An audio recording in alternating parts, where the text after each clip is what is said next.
In the last class we discussed about AGC and AVC and also started mentioning the fact that the same system can be utilized in amplitude stabilization of oscillators.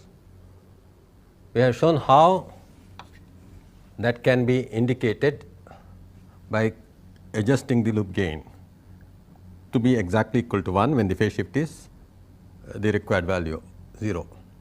Now, a problem illustrates how this can be achieved in a Wien bridge oscillator for oscillating at a frequency of 1 kilohertz with a peak voltage of the sinusoid at 10 volts. So, the basic configuration, let us draw. Wien bridge oscillator uses an RC network for fixing up the frequency RC, and that is used in the feedback path, and we have to have a gain fixed at 3,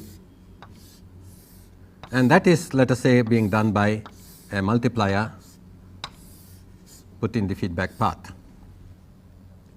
So, the beta of the network is determined by the multiplier as in fact, if this is V naught, this is going to be V naught into Vc by 10. So, the gain of this is going to depend upon the beta factor, which is Vc by 10, and therefore, since the gain of this amplifier is 1 over beta, okay, the gain of the amplifier is 10 by Vc. This should be exactly equal to 3 for the amplitude to be stabilized at exactly equal to 10 volts. So, at 10 volts the gain should be 3 or Vc should be equal to 10 by 3 or 3.33 so on volts. But prior to that, most probably it was not oscillating when it was switched on, it should build up. That means the gain should be greater than gain of the amplifier.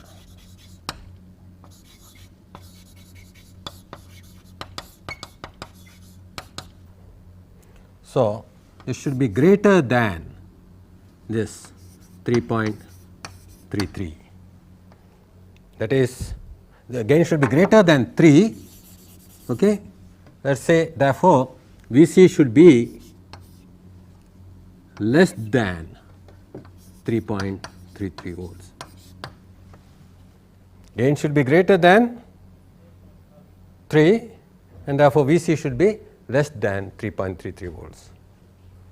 So, let us say it should start at 3 volts or so.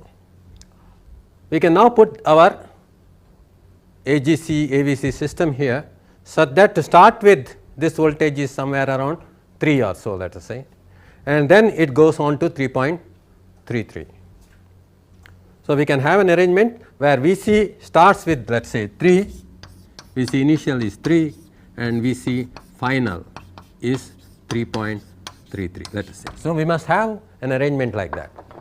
This is necessary for us to start the oscillation. So, let us therefore put our usual AGC scheme where we have put a precision rectifier. So, it will rectify the half wave here. So, we get negative going half wave here. Okay. If this is, let us say, R dash, this should be R dash. So, if this is a sinusoid like this with peak like this, Vp naught, this will be the negative half wave going like this minus VOP here, okay. And then we put the low pass filter, which is now converted into an integrator. We have seen this, the Miller effect and all comes into picture, R double dash, and we will put a voltage reference here. Since this is negative, it will give you a negative average, voltage reference should be positive. So, at the time of starting, this has no voltage here, amplitude has not built up. So, there is V reference which is positive, this will be driven to negative saturation. Let us say the supply voltage is plus 15, minus 15 for this op amp. So, it will go to minus 15 volts here. So, this minus 15 volts has to be converted into something suitable, so that Vc becomes equal to your 3 volts, so that it can start oscillating. So, we will put an attenuator here. So, we will connect here plus 15 volts, okay. Let us say. So, this voltage becomes 3 volts initially, that means this is alpha R, this 1 minus alpha times R, an attenuator. Okay. So, the voltage here is minus 15 into alpha plus 1 minus alpha into 15, minus 15 into alpha comes here. Due to this plus 15, we have 1 minus alpha times that. That should be equal to 3 volts. So, which is nothing but 1 minus 2 alpha into 15 is equal to 3 volts, okay, or 1 minus 2 alpha is 3 by 15, okay. So, which is 1 by 5. So, 2 alpha is equal to 1 minus 1 by 5, which is 4 by 5, and therefore, alpha is equal to 4 by 10, which is 0.4. So, if alpha is 0.4, the voltage here is going to be at 3 volts. Now, what happens? The amplitude starts building here from 0. This negative voltage keeps increasing, and this negative voltage keeps increasing means it is applied to minus. So, this will become more positive. So, from 3 volts it will keep increasing. Okay. So, it becomes more positive. Okay. So, it might become 3.1, amplitude is still increasing, 3.2, 3. Ultimately, it will go to 3.33, at which point once when this becomes 3.33 automatically, right, what happens is the gain is exactly equal to 3 for this stage. Further amplitude build-up will not occur, because now the amplitude is going to be such that V reference is going to be equal to V p naught by pi for this kind of relationship. And therefore, if we want output voltage peak amplitude of 10 volts, that divided by pi should be the voltage reference that you have to connect here, 10 by pi here. This is one answer. What is that equal to? It's about 3.18 volt. So, if you apply that voltage here, then the amplitude is automatically going to be adjusted to exactly 10 volts peak. Now, only one thing is left out. The frequency f naught is equal to 1 by 2 pi R C. That is required to be 1 kilohertz. So, 10 to the power 3, okay, hertz. So, R C is going to be equal to 1 over 2 pi into 10 to the power 3. Let us select R as 10K. So, C is going to be, let R be equal to 10K, then C is equal to 2 pi into 10 to the power 4 into 10 to the power 3, which is equal to, okay, this is nanofarads, let us say 100 by 2 pi nanofarads, which is equal to 15.9 nanofarad. Is that correct? So, we will now discuss what is called as voltage controlled oscillator. This is an important circuit which is basically used for FM generation. we had seen earlier how multiplier can be used for AM generation, for example. In fact, the circuit that we have just now discussed in earlier example itself can be used for AM generation, because we know that we are able to build a sort of an oscillator to oscillate at a certain frequency. In that example, it was 1 kilohertz. Let us suppose that is the carrier frequency, and you want to modulate the amplitude of the carrier. So, you simply vary the V reference based on the modulating frequency. So, now you will get at the output an amplitude modulated sort of carrier at 1 kilohertz. So, this is very easy to generate AM using such amplitude stabilized oscillator. So, you just simply vary the V reference by a modulating frequency. Automatically you will have an amplitude which is controlled by the modulating frequency. So, it will become an AM. If you want an FM to be generated, on the other hand, you have to have control over frequency, and this can be done by using the following circuits. We had earlier discussed circuits which can generate voltage controlled oscillators by using multiplier. You can actually use double integrator loop oscillator, quadrature oscillator, and replace each integrator with multiplier integrator combination and obtain a voltage controlled oscillator. For example, if an integrator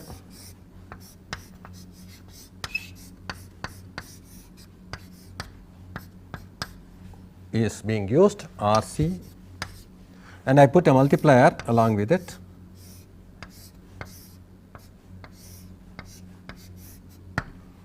this is Vc, this is Vi, this is V naught.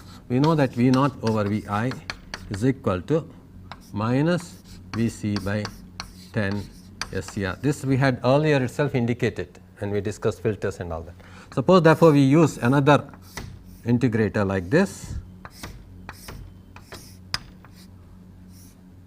and give it to the same Vc and put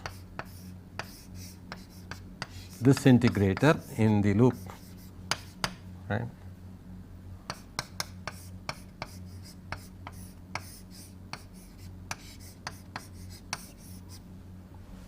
So, we give the feedback now. This, ideally speaking, should go into oscillation, because minus Vc by 10 SCR, if you start from here, so that into Vi, and that again squared, if you further integrate, and then with a negative sign minus 1 inverter, is going to be equal to Vi. So, this into Vi is equal to Vi. This can happen only at a certain frequency, because omega CR squared will give you this with a negative sign, because S squared is going to be j omega CR squared. So, j squared is minus 1, that gets cancelled. So, that happens at omega naught equal to 1 over CR into Vc by 10. So, if you build an oscillator like this, it is a voltage controlled oscillator. It is linearly proportional to the control voltage. The frequency is linearly proportional to the control voltage. Only thing is, this may not oscillate because of the non-ideality of the op amp. So, what it means is, there is certain amount of let us say negative feedback here, which might have to be countered by a positive feedback from this side. So, you might have to give a positive feedback in order to make this go into oscillation, right. And you can bring about again the amplitude stabilization loop, such that the positive feedback is there only when the amplitude is 0, and the positive feedback gets compensated by the negative feedback exactly at the required amplitude. All that can be done by using again a multiplier from here, can put a multiplier here, okay, and then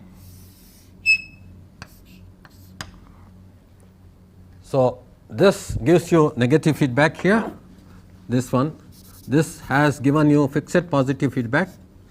So that initially this positive feedback only dominates, there is no negative feedback here. So the control voltage is 0, that means this output is 0 and only positive feedback exists, and then this output builds up, Vc becomes positive and some portion of this is fed back here, so that the negative feedback comes into picture. So this is a voltage controlled oscillator with amplitude stabilization scheme possible.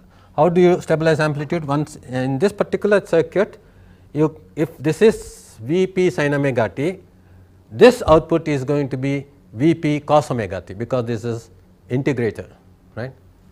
And if this is Vp sin omega t, this is going to be Vp cos omega t, and therefore we can square these using multipliers and simply add.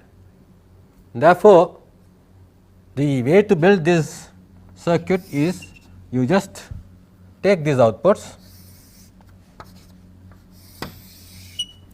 square these,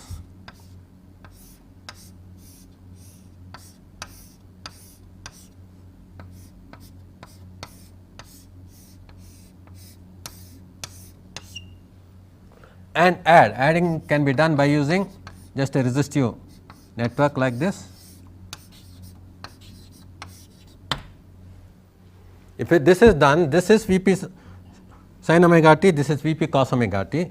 So, what we will be getting here will be Vp squared by 10 divided by half because of this resistive attenuator, okay, into sin squared omega t plus cos squared omega t, which is 1. So, you get a DC voltage which is Vp squared by 20 here straight away without really using any rectifier. This is the uniqueness of this circuit.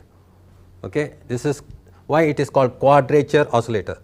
These two outputs are at quadrature, that is a phase shift of 90 degrees.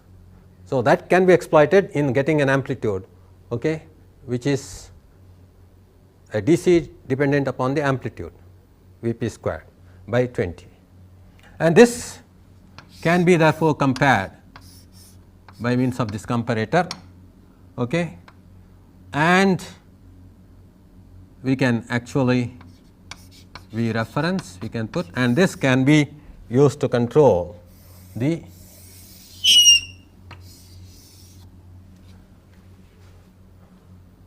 you can see so many multipliers being freely used. These two multipliers are used in order to make the frequency become directly proportional to the control voltage.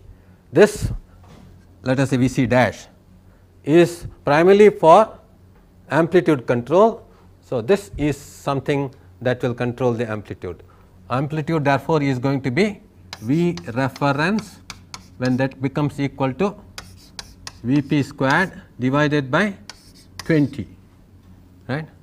So, Vp is 20 into V reference under the root. So, you can see that in order to build a good voltage controlled oscillator using this circuit, I have to use two multipliers in order to make it a linear voltage controlled oscillator, and then must also stabilize the amplitude. This circuit therefore, is not very popular. Only thing is it gives you a sine wave with linear voltage dependence of frequency. You just now saw the complexity of the linear voltage controlled oscillator if that has to be a sine wave, because it has to have a voltage amplitude stabilization scheme and the voltage frequency should be directly proportional to voltage.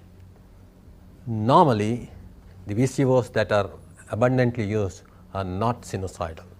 The reason being that it is pretty complicated to get VCOs which have stable amplitude and linear frequency control.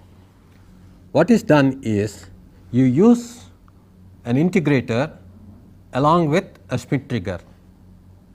This we had already discussed we discussed a stable multivibrator, use of Schmidt trigger in generating waveforms. So, what we can do is put an integrator and then let this integrator have a multiplier, so that the time constant of the integrator is again controlled by the multiplier. So, this is R, this is C. So, if this is V I, this is going to be V I, okay, by R 10 R C, okay, into V C with a negative sign into yes integration. Okay. So, what it really does is that it will do integration, okay, dt. So, this is equal to minus V C by 10 R C into integral V I dt.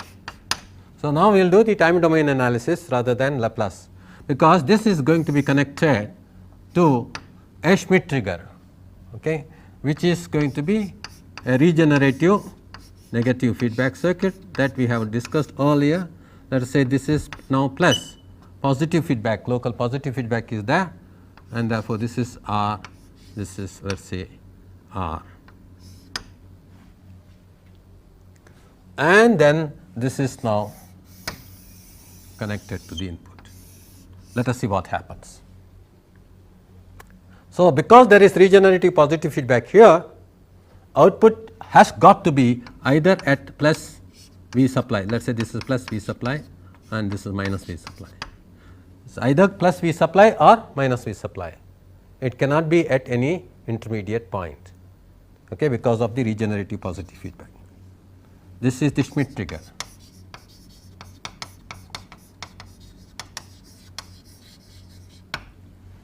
So, if this is at V s, this voltage is V s.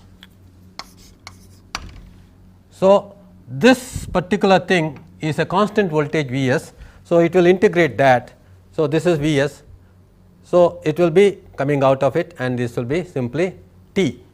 That means, it will be directly proportional to time, the voltage will be decreasing. So, if this is V s, let us plot that. Let us call this V naught 1, then this is V naught 2, this is V naught 1, and V naught 2 is going to be decreasing like this linearly.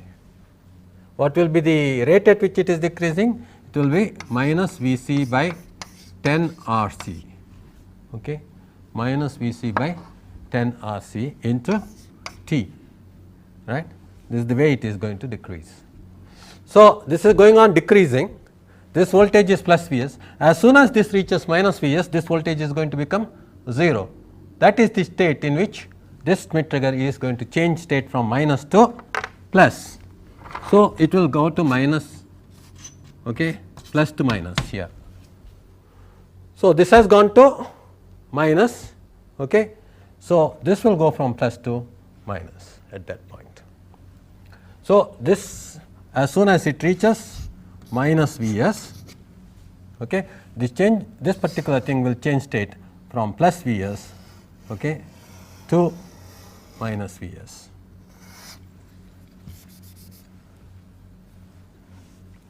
Okay. So, this has gone to minus V s. The moment this goes to minus V s, this is minus V s now. So, the slope here will become for this waveform plus, and it will be plus V c by 10 R c into T. So, it will go on like this. This is already at minus V s. So, this is going on increasing. The moment this voltage becomes plus V s, this voltage will become 0. It will again change from, okay, minus to plus. So, this will keep happening, okay, forever. So, the moment this gives this thing, it will go to plus V s and this will go down. Right. So, this will be kept at that until this goes to minus. okay, again it changes state. So, you get triangular waveform here at this point and square waveform here. The time period can be easily computed. This is T by 2, because this whole thing is T. So, T by 2 into V c by 10 R c, this is the rate at which it goes, V c by 10 R c, okay, into T by 2, it acquires a voltage of twice V s. This minus V s to plus V s it goes, right. So, V c this V c is going to be there, right. This particular thing is into V s, right. This particular thing into V s, yeah. Please remember that this particular thing into V s is all the time there, right, because this is V s constant. So, this V s gets cancelled with this V s. So, T is equal to 40 R c, right, or F naught is equal to 1 over T, okay, this 40 R c by V c, okay, 1 over T is V c by 40 R c.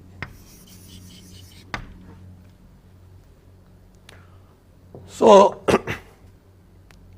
this particular thing is a nice voltage controlled oscillator, linear, but it uses only one multiplier. It does not require any amplitude stabilization scheme, because already the amplitude gets neatly stabilized at plus V s and minus V s, and this rate of rise and rate of fall become same, equal to minus V c V s by 10 R c and plus V c V s by 10 R c, okay, respectively.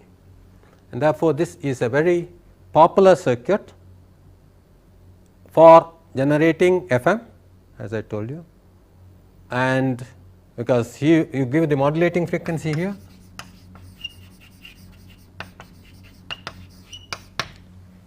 so automatically you can now have the carrier getting modulated by this particular frequency here, voltage here, okay, and this frequency will start changing according to this control signal, right, linearly.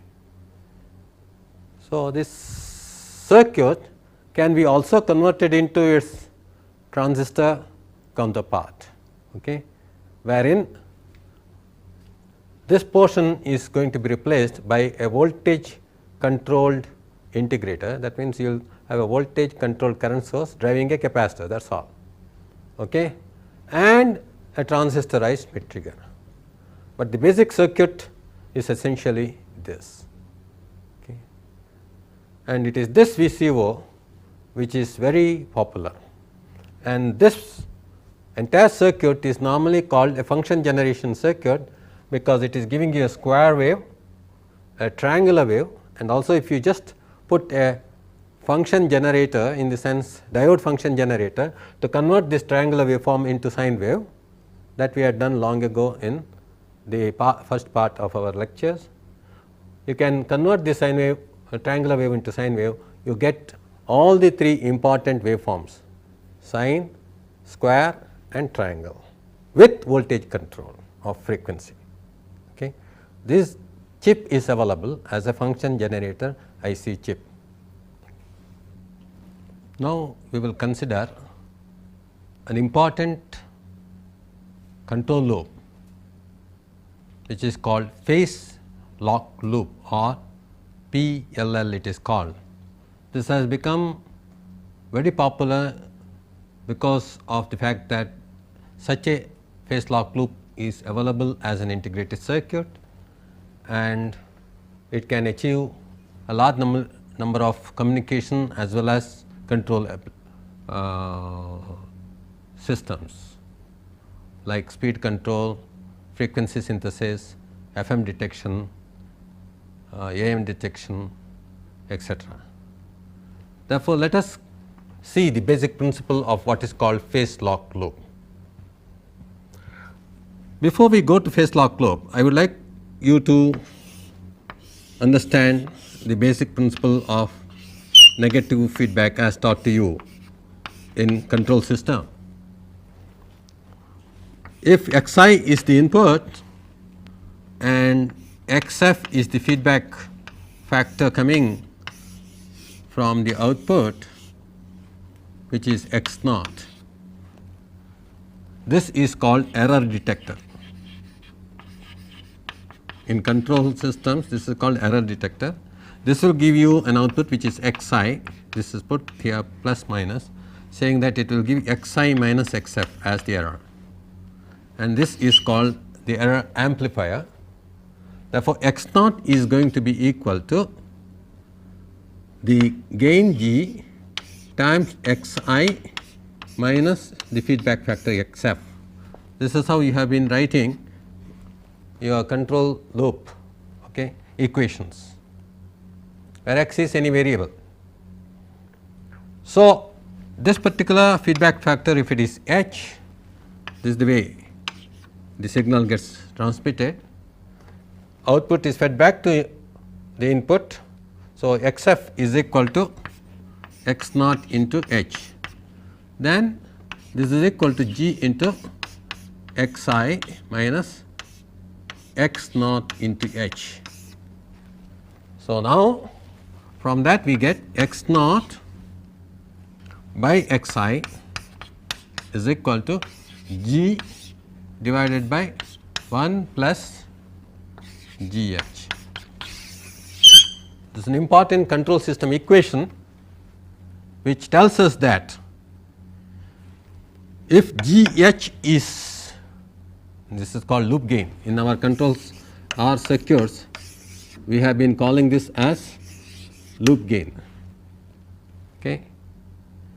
This particular loop gain, in this is case it is negative feedback, actually therefore, the loop gain, if you really consider the loop, is negative. So, this is a negative feedback configuration. If this loop gain is much greater than 1, right, then we can show that this is approximately equal to 1 over h. It becomes independent of g, the amplifier. It becomes only dependent upon the feedback factor h. And if h is 1, if h is 1, this is equal to 1. That means x naught will follow xi. X naught is going to be following xi. This particular thing, if xi is voltage, you can call this V naught is going to follow Vi. Vi is going to an error amplifier, which is nothing but a differential amplifier. So, plus minus. So, this entire thing is nothing but a differential amplifier.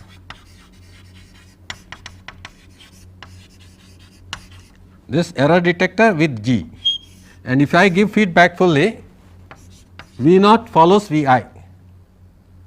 Okay. This is therefore called a voltage follower. This we have discussed again in the first part of our series of lectures, voltage follower. Again, if I say this is II and this is I naught and this is a current amplifier, this also we have done, okay, in what we call as a transistor connected as a diode.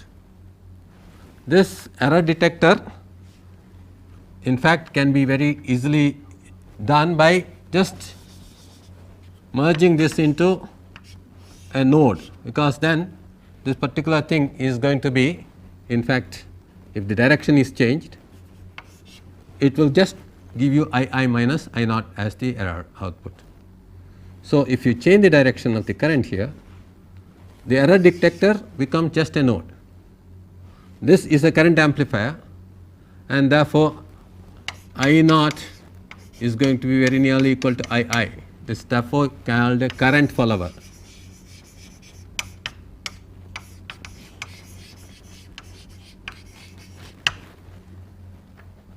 So, that in fact is nothing but a current amplifier, like common emitter amplifier. When entire collector current is fed back to the input, okay, it becomes a common base amplifier and the current gain becomes very nearly equal to unity. So, you have understood long ago that I can design such control system equivalents in circuits by using voltage as the parameter, current as the parameter, etc. Now, when we go to phase lock loop, neither voltage or current is going to be the considered input here. What is going to be considered input here is nothing but phase, and this is going to be, right. Let us say we will put this whole thing H equal to 1. Okay. This is not going to be error detector, it will be called, okay, this is phi I and phi naught. This is going to be therefore called phase detector.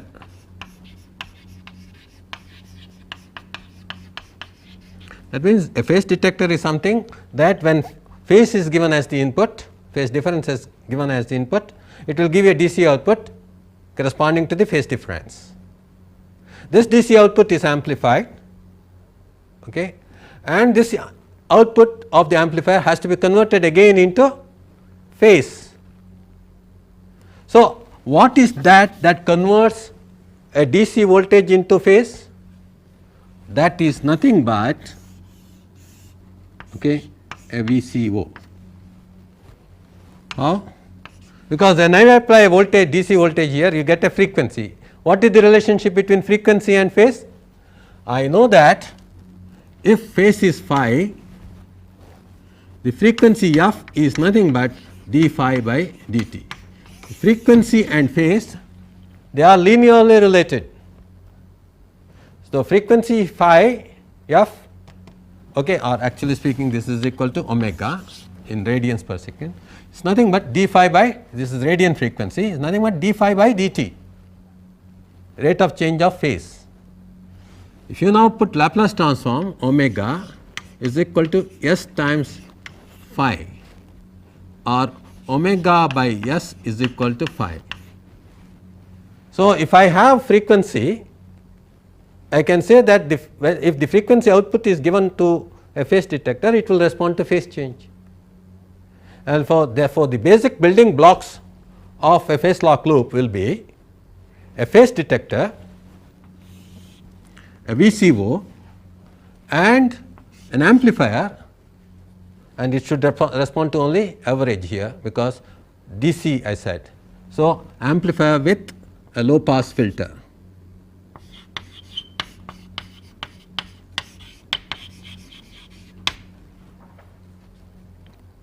So, let us now list out the basic building block: phase detector,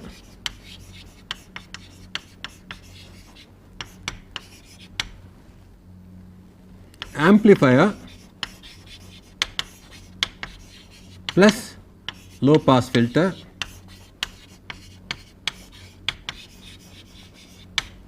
then 3 voltage controlled oscillator. In fact, we had discussed all these 3 building blocks just earlier. Voltage controlled oscillator has just been discussed. Amplifier and low pass filters were also earlier discussed, how to design amplifiers and how to design low pass filters. Phase detector was discussed when we discussed multipliers. So, all these basic building blocks of the phase lock loop have been earlier discussed. Their characteristic we have obtained. What is the phase detector characteristic? It will give you an average output corresponding to some let us say KPD to phi I minus phi naught. This particular KPD is called the phase detector sensitivity.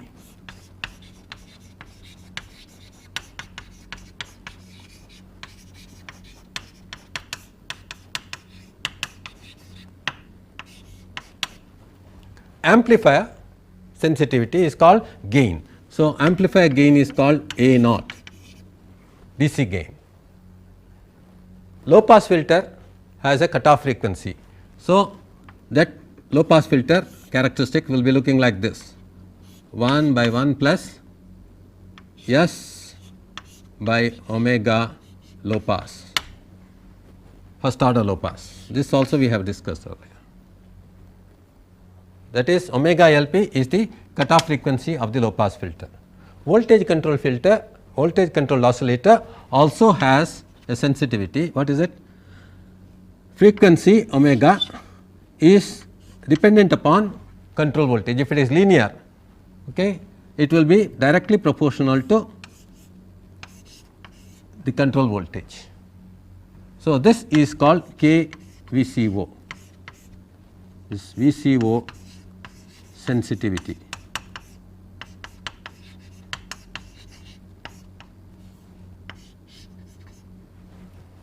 Omega is equal to KVCO times Vc. So, the basic parameters associated with these building blocks will be phase detector. If it is linear phase detector, it has a sensitivity factor, amplifier gain A naught, low pass filter cutoff frequency omega LP, voltage controlled oscillator has its sensitivity factor KVCO. So, if we now try to analyze this for the phase, what will we get? If phi I changes and phi naught will follow it, phi I by phi naught should be equal to 1, because that is what we have been all throughout telling. It is immaterial what the variables are. In this case, phi I by phi naught by phi I, or phi naught by phi I in fact is equal to 1. So, we can call this as a phase follower, or as it is properly called, we can call it as phase locked loop. The phase follower action is going to be considered as phase locked loop. So, what it means is d phi naught by d phi, change in phase is going to be followed at the output if there is a change in phase at the input.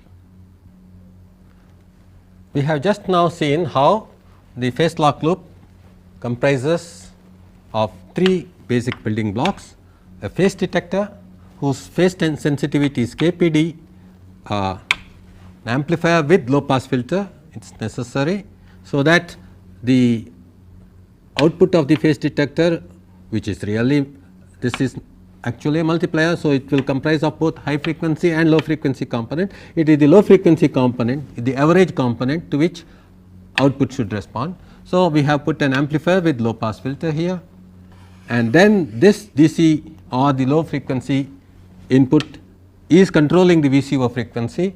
So, output is going to be a frequency, but just now I said the phase and frequency, they are related.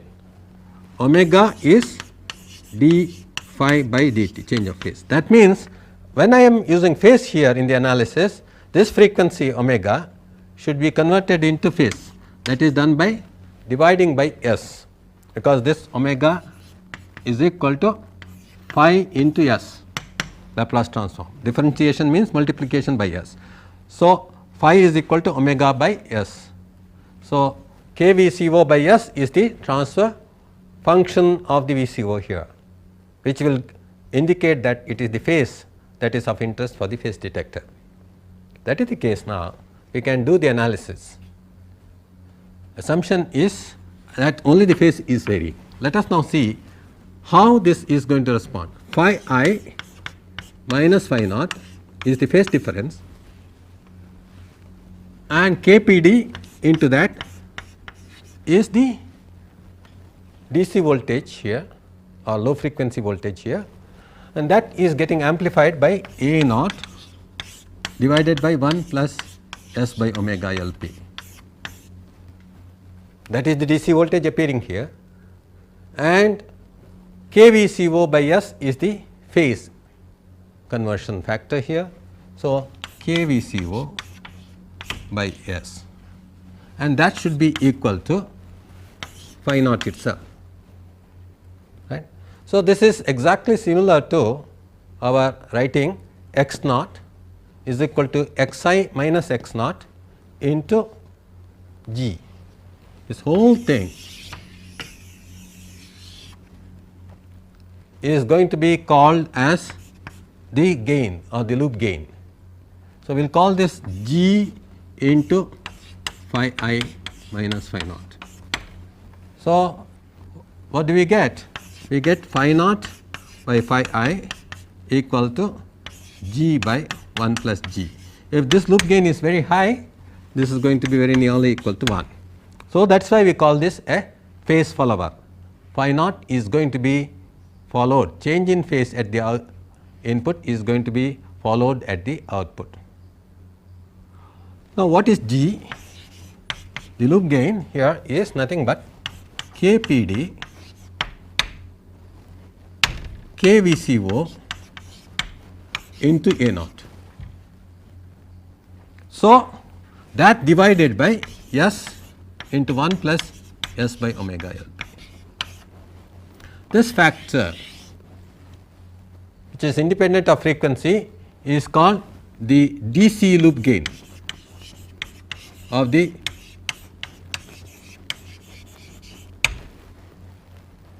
this KL, which is nothing but you go through this KPD A naught kVCO, all the sensitivity factor products, you call this as DC loop gain. So, this is going to be equal to KL divided by S into 1 plus S by omega.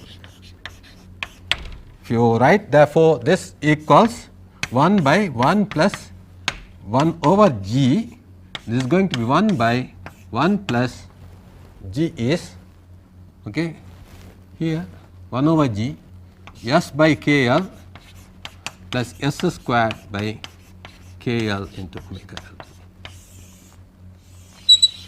This is going to be equal to phi naught over phi I.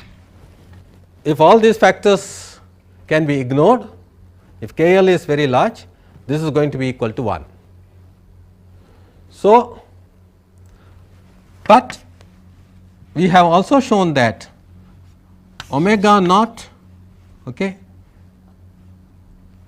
here phi into S is equal to omega. So, omega naught into S is equal to phi naught, omega I into S is equal to phi I. So, this gets cancelled. So, if it becomes a phase follower, it will also have frequency following action. Output frequency is going to be same as input frequency. This is an important property of phase lock loop. Output frequency will be exactly equal to input frequency.